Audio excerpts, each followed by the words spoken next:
I'm Margaret Brennan, and this week on Face the Nation, candidates are crisscrossing battleground states, making their final pitches to voters. Vice President Kamala Harris and former President Donald Trump held dueling rallies last night. And with 16 days to go until Election Day, the attacks are turning increasingly personal. You're a vice president. The worst. You're the worst vice president. Kamala, you're fired. He is only focused on himself, and now he's ducking debates and canceling interviews because of exhaustion. We'll talk with Georgia's Democratic Senator Raphael Warnock. New York Republican Mike Lawler, who is running in a close House race, will also join us. Early voting is underway in most of the country, with record turnout in some battleground states. We'll talk with two Secretaries of State, Georgia's Brad Raffensperger and Michigan's Jocelyn Benson. Plus, in his first interview since becoming a free man, Paul Whelan recounts the 5.5 years he was wrongfully detained by Russia. It's all just ahead on Face the Nation.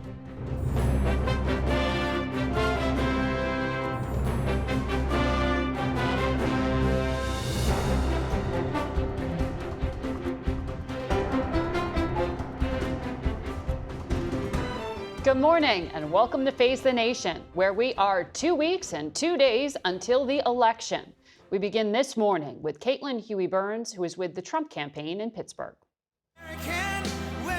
Campaigning at an airport hangar near Pittsburgh, former President Trump ramped up his attacks on the current administration and his opponent, Kamala Harris. This election is a choice between whether we will have a incredible 4 more years of failure. It's such a horrible 4 years. We had a horrible, think of everything they touch turns to.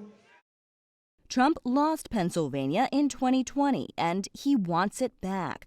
The state's 19 electoral votes are up for grabs, with CBS News polling showing a dead heat. We will cut your taxes, demolish inflation, slash your prices, raise your wages, and turn the United States into the manufacturing superpower of the world. Trump spent more than 10 minutes off script with an unusual tribute to the legendary pro golfer and Pennsylvanian Arnold Palmer, the namesake of the rally's venue. This is a guy that was all man. This man was strong and tough. And I refuse to say it, but when he took showers with the other pros, they came out of there, they said, "Oh my God. That's unbelievable." And last week, when one potential voter expressed concern about his handling of January 6th, Trump was defiant. You had hundreds of thousands of people come to Washington. They thought the election was a rigged election, and that's why they came. Some of those people went down to the Capitol. I said, peacefully and patriotically, nothing done wrong at all, nothing done wrong. But that was a day of love. Trump is campaigning across Pennsylvania again today, and his comments are providing more fodder for his opponent, Kamala Harris. My colleague, Weijia Jiang, is traveling with the vice president in the battleground state of Georgia. Last night in Atlanta, Vice President Harris made an unusual move to call attention to what she says is a Trump administration policy, overturning Roe v. Wade. Roll the clip. Harris showed supporters a video telling the story of a pregnant woman whose death after Georgia's restrictive 6-week abortion ban went into effect galvanized abortion rights supporters. Her parents were in the crowd. I promised Amber's mother that we will always remember her story and speak her name, Amber Nicole Thurman. And Harris emphasized Trump's role in overturning Roe v. Wade. Donald Trump still refuses to take accountability. In Michigan, home to the largest Arab American community in the country, there are concerns from Democrats that Biden administration support for Israel's war in Gaza could cost Harris votes. Last week, she brought up the death of Hamas leader Yahya Sinwar. Everyone must seize this opportunity to finally end the war in Gaza and end the suffering once and for all. Not only is Harris focused on Trump's policies, but she's stepped up her attacks on Trump personally, including on his mental fitness. He's becoming increasingly unstable and unhinged, and it requires that response. Another Harris challenge, attracting male voters. Former President Obama has been helping to undermine Trump's efforts to win the so-called bro vote. Some men who seem to think Trump's behavior of bullying people or putting them down is somehow macho, sign of strength.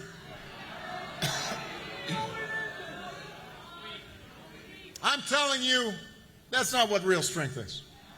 Never has been. Obama and Harris will finally campaign together for the first time on Thursday. This morning, the vice president is attending a service at this Baptist church and will be participating in events aimed at reaching black voters. Margaret? That's Weijia Jiang reporting from Atlanta. We go now to Democratic Senator Reverend Raphael Warnock of Georgia. Good morning to you. Good morning, Margaret. Great to be with you. Senator, we have seen incredible turnout at the polls in Georgia so far. On Friday, though, Vice President Harris spoke about attacks on the freedom to vote, and she specifically referenced the state of Georgia.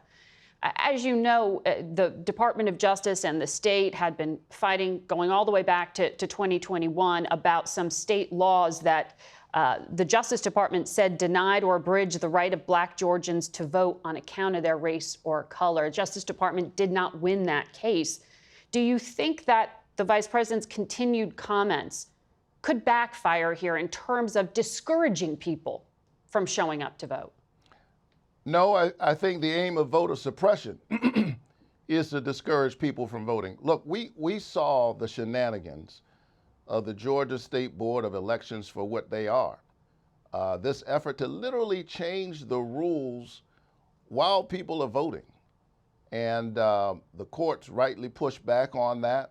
Mm-hmm. Remember that during my runoff, my last runoff, I had to sue the state of Georgia, state officials, just so people could vote the first weekend of the runoff.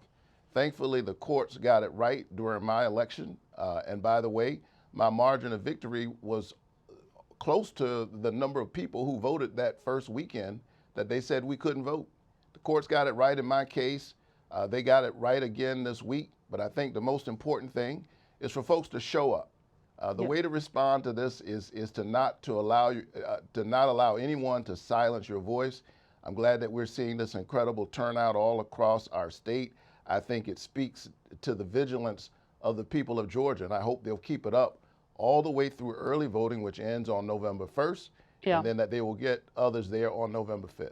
But your governor, Brian Kemp, said the truth is that it's easy to vote and hard to cheat in Georgia. And he has criticized the vice president and Democratic officials, saying they lied about Georgia's election laws to raise campaign cash and scare people.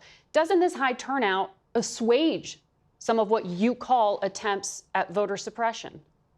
Listen, I've been through a few elections in Georgia, and what we saw was lines wrapped around buildings.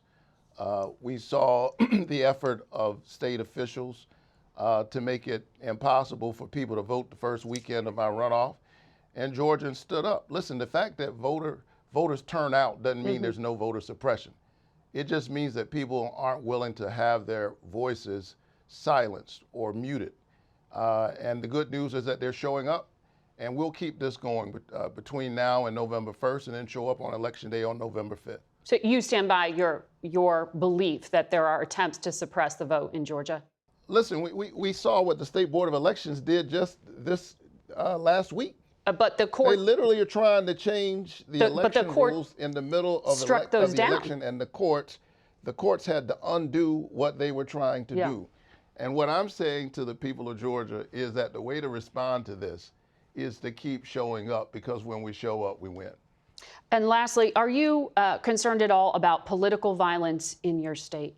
Listen, I think it's very important that all of us remind ourselves that in the United States of America, we have robust arguments about the direction of the country, about the size of government, about what government should deliver.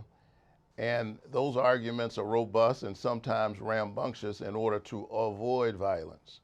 And so I trust that cooler heads will prevail, and that we will remember that at the end of the day, that contrary to what Donald Trump has suggested, our enemies are not within. We are an American people. We don't always agree on everything. But the great thing is that we can have this conversation. That's what democracy looks like. And we're seeing it play out right now. Understood. Thank you for your time this morning. Great to be with you. Face the Nation will be back in 1 minute. Stay with us. We go now to Georgia's Secretary of State, Brad Raffensperger. Welcome back to Face the Nation. Good morning, Mark. You just heard the senator from Georgia's comments that high turnout does not prove there is a lack of voter suppression in your state. He pointed to that failed state election board attempt to change election rules as sort of proof of intent there. How do you respond to that, and how do you shore up confidence in your state system? Well, it's actually very sad to hear what he said, but he's been handpicked by Stacey Abrams when he ran several years ago. And she is actually the founder of the election denial movement. She lost back in 2018 by 55,000 votes. And then when we passed the Election Integrity Act of 2021, she said it was Jim Crow 2.0. But what you've seen in 2022 election and this election is record turnout. We now have photo ID for all forms of voting. People were concerned about signature match. We'd actually been sued by the Democrat Party and the Republican Party questioning, the validity of signature match. So we added that, layered that on top, we added photo ID on top of signature match so that people know we are identifying who those voters are. And then you look at the turnout. We're almost pushing 1.4 million who've already voted early or who we've accepted their absentee ballots. We're probably going to see a record turnout early voting, probably 65, maybe even 70% of all Georgians are going to vote that way. But they have a free will choice on how to vote. Yeah. As it relates to the state election board rules, I never supported any of those. I was very vocal about it on day one, and they were ruled unconstitutional. They were shut down. But both Republican counties, 2 Republican-controlled boards and 2 election boards actually joined those suits and fought against those state election boards. So it's actually very easy to vote. We have photo ID, we verify citizenship, and we have record turnout. Well, there's also doubt on the Republican side of the ledger. As you know, your party is not a monolith, and Georgia Congresswoman Marjorie Taylor Greene is claiming fraud is underway in Whitfield County. She said Dominion voting machines were flipping votes. The county board said there was just one case of a printed ballot not reflecting a voter's selection. And then one of your colleagues said this was just human user error. So as the state's top election official, have you seen any evidence of fraud? No. And what happened in Whitfield County was the lady thought she had pressed a certain selection, and then when she printed out the ballot, she knew that. She saw that, and so then she made them aware of it, and it got corrected. And then it got blown out of proportion by people that like to use Twitter and other forms of social media. But we're going to respond quickly to these sorts of things in 2024. Because it's not supported by the facts. The equipment's working. We've done all sorts of audits, since the last election and coming up to this election. Well, it wasn't just some people. It was the elected representative for that district, the Congresswoman Marjorie Taylor Greene, who said that. But I want to ask you about another thing, because I think it's important to level set for people at home about what is happening with this election. As I understand it, nearly all votes cast in this upcoming election will be recorded on paper. Last night... Absolutely. 100% will be. And okay. It's actually security paper with the state seal on it. Okay. Important point to establish, because yesterday President Trump said something that implies that because it can take time to tabulate votes, there might be something nefarious here. Take a listen.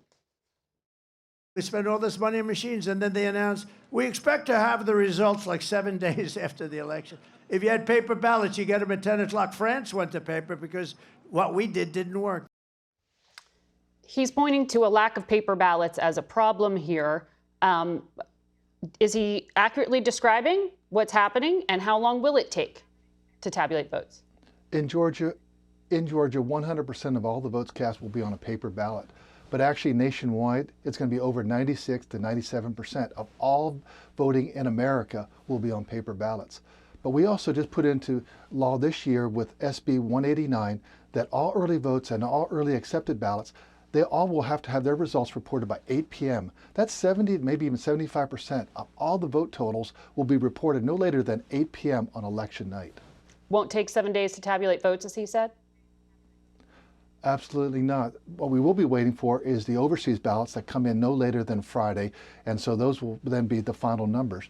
And we'll just see if that makes the difference in the total vote totals. I understand we're very competitive, and that's why we've done everything since day one to make sure we have fast, accurate, and secure elections for all of my voters here in Georgia. You are a Republican. You have said in the past that you supported Donald Trump in 2016 and in 2020. You famously refused his attempts to overturn election results in your state after the 2020 election. For the record, this year, if the presidential candidate of the other party wins, will you enforce election certification for that winner?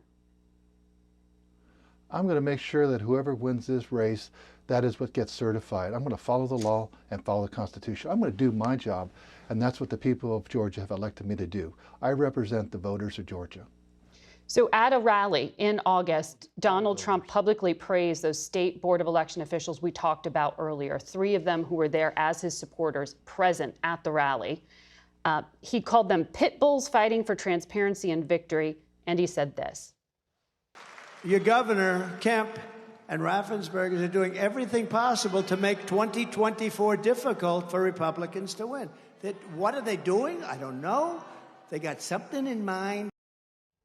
He's talking about you. This sounds like an attempt to influence election officials. Does this cross a line?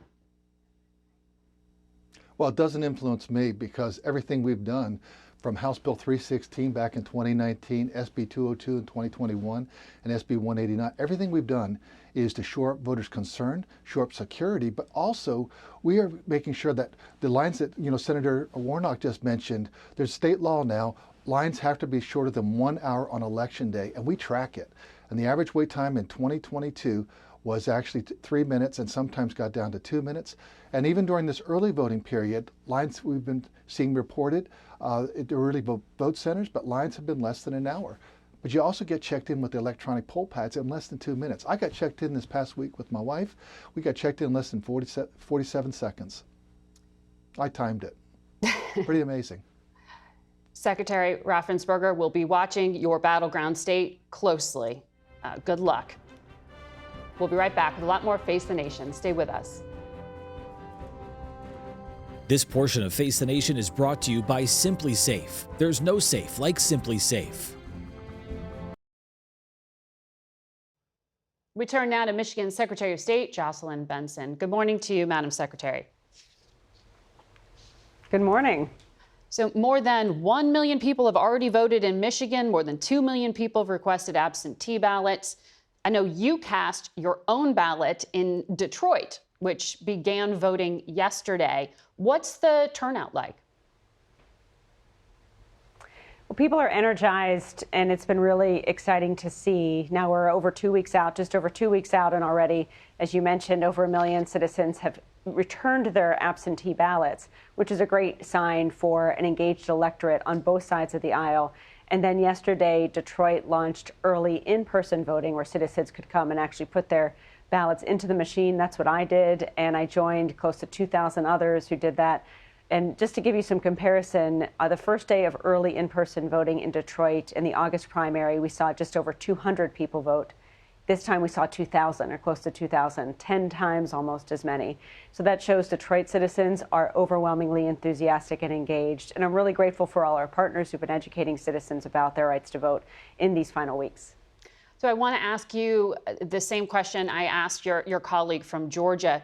If the presidential candidate from the other party wins, will you enforce election certification for that winner if it's potentially Donald Trump? Yes, without hesitation. I mean, that's my job. That's our job as professional election administrators, to make sure it's easy to vote, hard to cheat, and that we all stand by the will of the people, whatever that may be. How quickly do you expect to get results?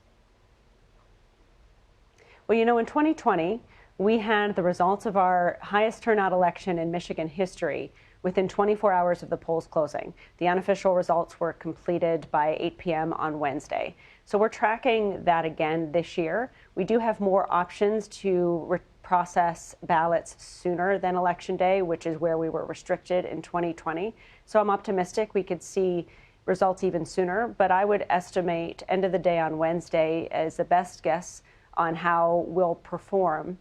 But that said, we will always prioritize accuracy and security over efficiency, understanding how much people will want those results. We're still going to make sure the process is secure and accurate before we put anything out to the public. But that said, we understand people's energy and excitement, and we'll be working hard to ensure those results are ready as soon as possible. You have been posting on X, formerly known as Twitter, about Elon Musk, who you have accused of intentionally spreading false information about Michigan voters. He is a big supporter of Donald Trump. He owns that platform. Do you believe, what do you believe his intention is here, and how concerned are you that he's misleading voters? Well, I'll say two things. One, we know adversaries to democracy right now are trying to create chaos and confusion and sow seeds of distrust around our very clear and legitimate and accurate and secure processes of running elections, not just in Michigan, but around the country. So it's incumbent upon all of us to look to trusted sources of information like your local election official and use data to evaluate questions, as opposed to people who are running social media companies with particular agendas and who have a history in amplifying conspiracy theories and false information. So in this moment, it'll be my responsibility, and really everyone's, to look and promote and amplify trusted information about our elections so that people can know both where to go with questions and also have faith in the results. We have set up a website, michigan.gov/electionfacts, which addresses every single question people have raised, and we encourage citizens to go there as opposed to social media for seeking trusted and accurate information about our elections. You have previously said that Michigan, your state, is being targeted by foreign actors who are trying to disrupt the democratic process. Have you been given concrete evidence or examples by U.S. intelligence about what is happening in your battleground state? Like, what form is it taking? We know that because our systems are secure, there are foreign bad actors and adversaries to democracy on the global scale who will seek to potentially not hack our systems, but hack voters' minds, to spread falsehoods and misinformation, not just to sow seeds of distrust, but to diminish citizens' confidence in the process and in their own voices. And you see it amplifying now because if there is enough noise, you can cause people to potentially give up and say, I don't know what to believe, I'm disengaging altogether. That's the goal. So we're seeing efforts to amplify misinformation and are prepared to, again, push back with real information. But we need voters to be a part of that as well. Thank you for setting the table for us, Madam Secretary. We'll be right back.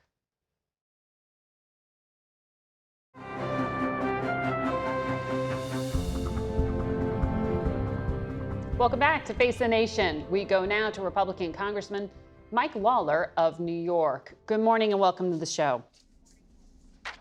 Good morning, Margaret. Thanks for having me. Sure. You are in a competitive race in your Hudson Valley area. We know 2 years ago, Republicans flipped 4 seats in the state of New York, and former Speaker Nancy Pelosi said it was New York that cost Democrats the majority. Your seat was one of them. So, given all of the infighting within the Republican Party right now, what is your affirmative argument to your voters potentially here that Republicans should retain control? Well, look, we're in a deeply divided government. Obviously, Democrats control the Senate and the White House right now. Republicans control the House. Regardless of the outcome in November, we're still going to have very tight margins, whether it's in the House or the Senate. And I've proven myself to be a bipartisan legislator. I've been rated the 4th most bipartisan member of Congress. I've passed 10 bills, 5 of which have been signed into law by President Biden. The voters in my district understand that I will work tirelessly to get things done on their behalf, working with Republicans and Democrats. And in this Congress, you know, in the House, we've actually gotten a lot done. We reined in federal spending, saving taxpayers $2.1 trillion over the next decade, capping federal spending at 1%. The reckless spending we saw in the first 2 years of the Biden administration is why we dealt with record inflation, why grocery prices, energy prices, housing costs have gone up astronomically. In my district, Margaret, the average mortgage cost is up $1,000 a month over the last year because of high interest rates trying to contain inflation. This has been a challenge for folks. And when I'm out in the district, what folks are most concerned about is the affordability crisis, the crisis at our southern border, and the international crises around the globe. Yeah. Well, there are a lot of contributing factors to inflation. Fiscal spending, certainly potentially one of them. But I want to follow up on something you just said, because you are perceived, certainly here in Washington, as a moderate Republican who is willing to reach across the aisle. In a Fox town hall this past week, Donald Trump said the enemy inside the United States is more dangerous than China, Russia, and other countries. Take a listen. It is the enemy from within, and they're very dangerous. They're Marxists and communists and fascists, and they're sick. I use a guy like Adam Schiff because they made up the Russia hoax. We have China, we have Russia, we have all these countries. If you have a smart president, they can all be handled. The more difficult are, you know, the Pelosi's, these people, they're so sick and they're so evil. The leader of your party and potentially the next president of the United States says that Democrats are more dangerous than nuclear Russia, than China. If you were reelected, how is it possible that you would be able to reach across the aisle and work with Democrats? Well, I've done it. You know, I've been praised by President Biden as somebody who he can work with, somebody who can reach across the aisle and address the challenges that we're facing as a country. But in a Trump I am a member of the administration. problem solvers. Some of my closest colleagues in Washington have been Josh Gottheimer, Richie Torres, Jared Moskowitz. Look, at the end of the day, the American people are going to decide in 16 days who the next president is going to be and who controls Congress. I have proven in this Congress, in a divided government, that I can work across the aisle to get things done. And I will say this, when you look around at the challenges facing the United States, the greatest threat is the unholy alliance between China, Russia, and Iran, and the work they are doing to undermine and destabilize the United States, Israel, Europe, and the free world. That is the threat that I have been focused on in Congress. It's why I passed the Special Envoy for the Abraham Accords Act, why I passed the SHIP Act and the Iran-China Energy Sanctions Act to take on that illicit oil trade between China and Iran that is funding terrorism, that is funding Hamas, Hezbollah, the Houthis, and other terrorist networks in the region, and why Israel is under constant threat. Well, but you would then, I assume in your answer, be disputing the idea that Democrats are so sick and so evil that they're worse than Russia and China. That seems to be what you're saying. But look, doesn't rhetoric like that feed into the divisions that our adversaries are exploiting? Well, there's no question that our adversaries exploit our divisions. When Democrats say that Donald Trump is a threat to democracy, that Republicans are part of a fascist movement, that undermines us as well.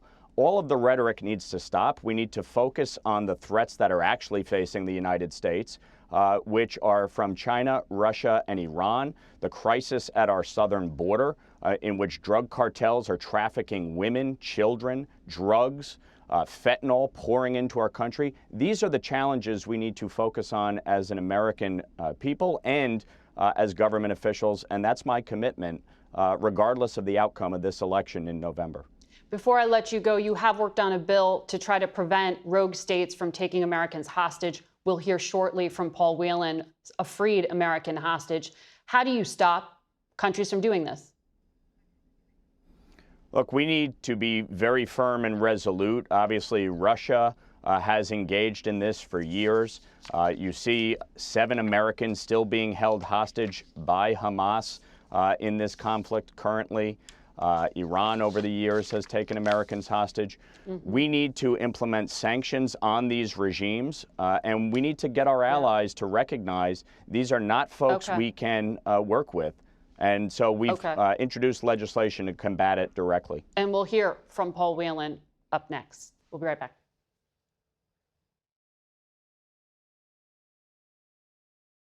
Freed hostage American Paul Whelan came back home this August after a 5.5-year imprisonment on trumped-up espionage charges. In his first interview since becoming a free man and returning from Russia, Whelan shared with us his experience. The Russian government wanted to put pressure on the United States by treating me badly. Sleep deprivation is considered torture. What the Russians did in Lefortovo prison, it's the FSB prison in Moscow, they kept a light on 24 hours in my cell. So sleeping was very difficult. At the labor camp for 4 years, they would come every 2 hours to my bed at night, and they would wake me up. They'd shine a light in my face and take a picture.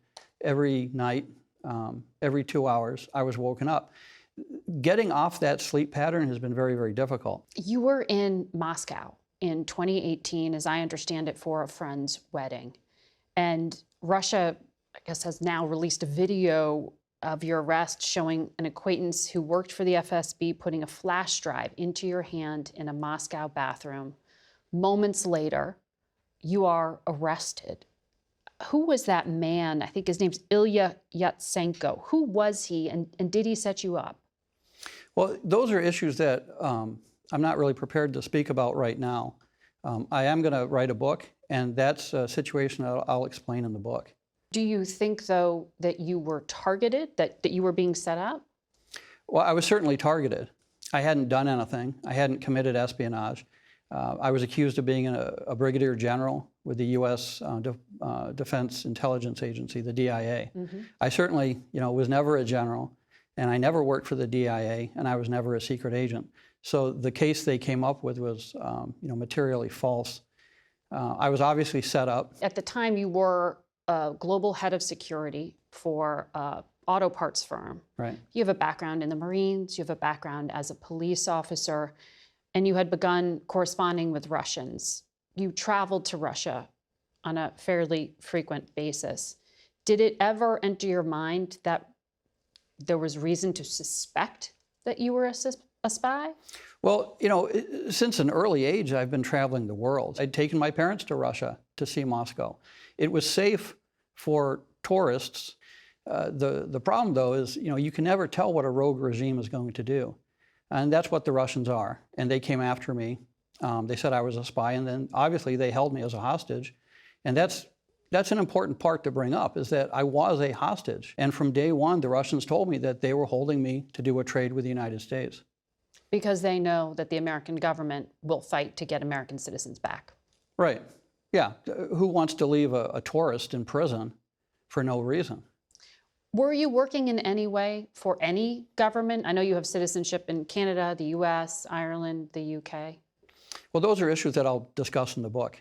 It's nothing that I want to get into now. But you do think you were targeted by the FSB, which is part of Russian intelligence. The FSB does run Russia. Yeah, we have to be clear about that. So when the FSB picked me up, they weren't just a couple beat cops that saw an American and thought they'd grab somebody. This sort of thing comes down from Putin. So when you were taken, about a year into your detention, your employer, Borg Warner, they restructured and they laid you off. Right. That must have hit you really hard as you were sitting in Russia in detention. How did you deal with that? If you can call an act by an employer un-American, that was un-American. What really bothered me wasn't so much losing my job, but that Borg Warner continued to do business in Russia while I was being held prisoner there. They refused to cooperate with the U.S. government. They refused to cooperate with people that were trying to help me. It's just a contrast with other Americans who were detained. The Wall Street Journal reporter Evan Gerskovich, the WNBA star Brittany Griner. They had advocacy behind them.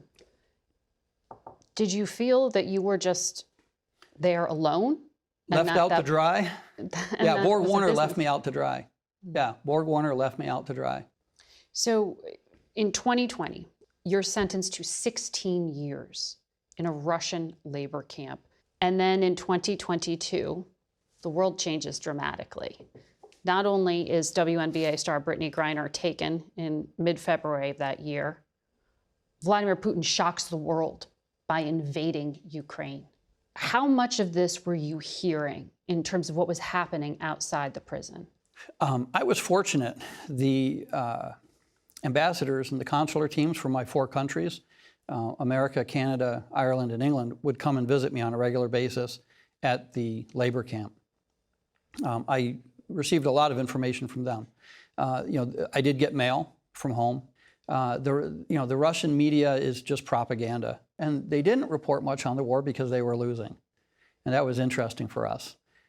Information came in very, very slowly, but when the Russian government started taking prisoners from our camps to go to the war, then we knew they were really in trouble. That's when mercenaries, the Wagner group, this Russian group, was going into the prisons and telling convicts, you can get out if you come fight in Ukraine. Right. Did you lose people you knew to that fight? Yeah, from my camp, 450 went. Wow. I knew all of them. Some of them are dead. Some have arms and legs missing. They've all got some sort of PTSD. They went through a traumatic experience. They were used on the front lines to walk through minefields. They were used as cannon fodder. They would be sent out in front of patrols to try to draw the enemy fire. I mean, that's what Russia's doing with these people, and they're all young. Putin has thrown away a generation of his youth in the Ukraine for nothing. Are you in contact with some of those convicts who went on the battlefield? Yeah. Yeah. And that's what they're sharing with you? The prisoners from the camp that went to the front line, they had communication, and they would communicate with us. And the communication from them, I was passing back to the 4 governments. And how? Through illegal cell phones. You got a cell phone into the Russian labor camp? Yeah, we had burner phones. That's pretty incredible. Yeah. And the guards didn't know about it, or they just looked the other way? They looked the other way. A Russian prison guard gets $300-400 a month.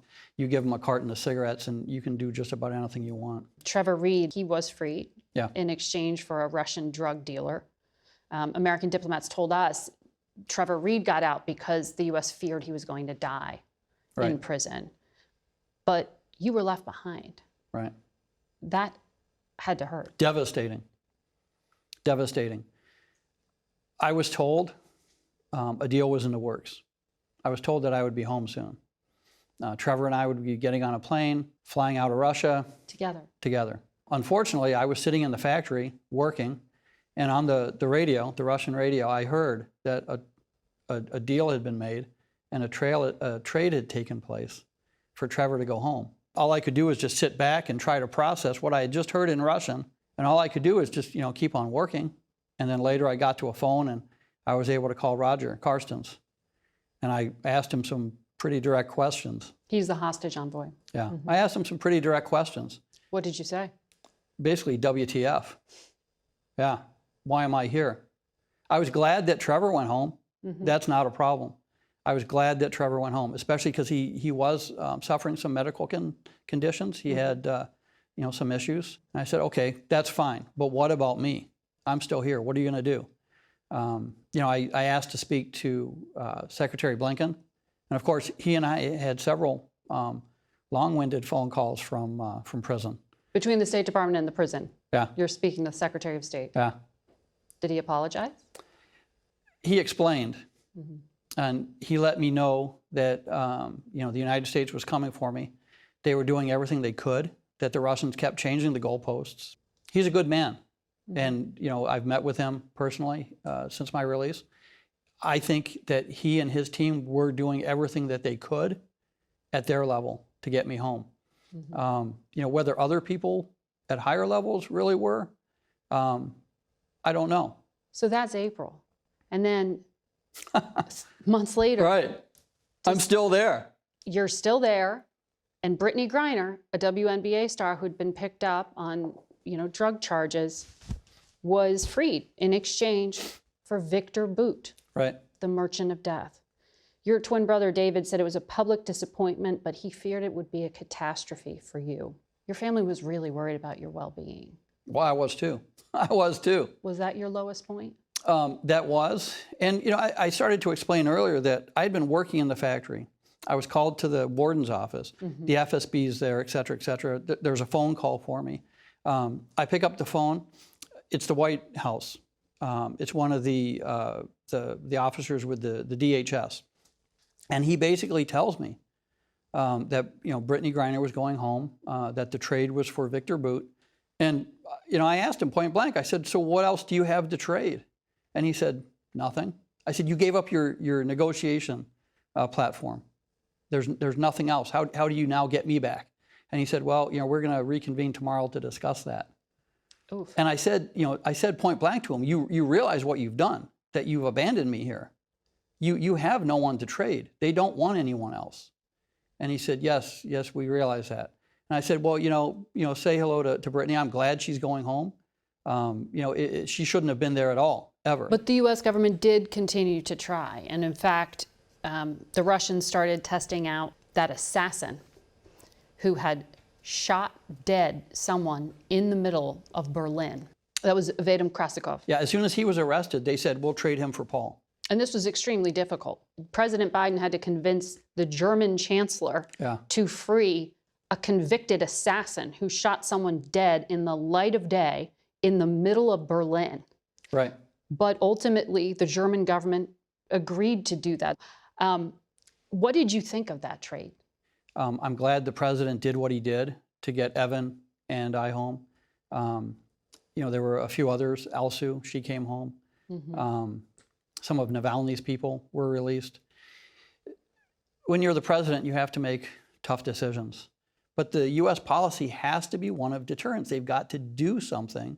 When you did make it out in this hostage swap, you landed here in the United States, and it was President Biden and Vice President Harris who met you on the tarmac. I didn't realize the president and the vice president were going to be there. I had been in solitary confinement for the 5 days prior to leaving at Lefordova prison in Moscow. I had on clothes that I had worn in 2018 when I'd been arrested. They hadn't been washed. They were too big for me. I was very careful coming down the stairs from the plane. And so I came down slowly. I waved at people that were waving at me, and then I gave the president a salute as the commander-in-chief. And I just walked down to him and started talking to him. I thanked him for getting us home. President Biden, he was very, very personable. Same with Vice President Harris. You saw us. We embraced, we hugged, we chatted. At one point, the president took the flag lapel pin off his lapel and put it on my shirt. We kind of milled about chatting and talking to the media and whatnot. And, that made it real because we were with real people. We talked, we chatted. There was a funny picture, I think I've sent it to your team. In the operations building, there was a TV on. And I'm standing by the TV watching, and somebody said, oh, it's just the Olympics. I was like, really? Because I hadn't seen the Olympics. And it was women's basketball. And as I'm looking, I said, hey, look, it's Brittany. Brittany's on TV. Brittany Griner. Yeah. But it was one of those incredible moments where you're finally connecting things. Yeah. And it's surreal. It is. But Brittany was a great help. After she came home, I think probably within days of her getting home, she was talking to people about how they could support me. And she had people making monetary donations, sending cards, sending letters, offering all sorts of support. Her basketball team, all sorts of support. You said it didn't feel real until you were flying over England. What was it that you saw that hit home for you? So we'd gone to Turkey, and now we're flying back across Europe. And we're in a small plane, CIA plane, and I knew we were getting close to England. As we got closer, I saw the White Cliffs of Dover. So, there was absolutely no question. I mean, they are so white; they're whiter than the White House. You had to have thought of your parents too. Yeah. Right. Yeah, and my family members, in England and Ireland, and actually in France and Poland also, they were monitoring what was happening. They knew what was happening. And I thought about them, knowing that I'd be flying over their homes on my way back. So yeah, it's still emotional to this day. It's not every day that you're held hostage. It's not every day that you're released. So there's a lot, you know, you talk about PTSD. There's a lot of that comes back in a positive manner. And, you know, that was one of those moments where I wasn't expecting to see the White Cliffs of Dover, but I did. And, you know, during the war, they guided the Spitfire pilots back. And, you know, for me, it was guiding me and Evan and Alsu back to the United States. So, yeah, it's still one of those things that I think about. It's emotional, and I'm sure it always will be. But, you know, that's one of the good memories. We'll be right back.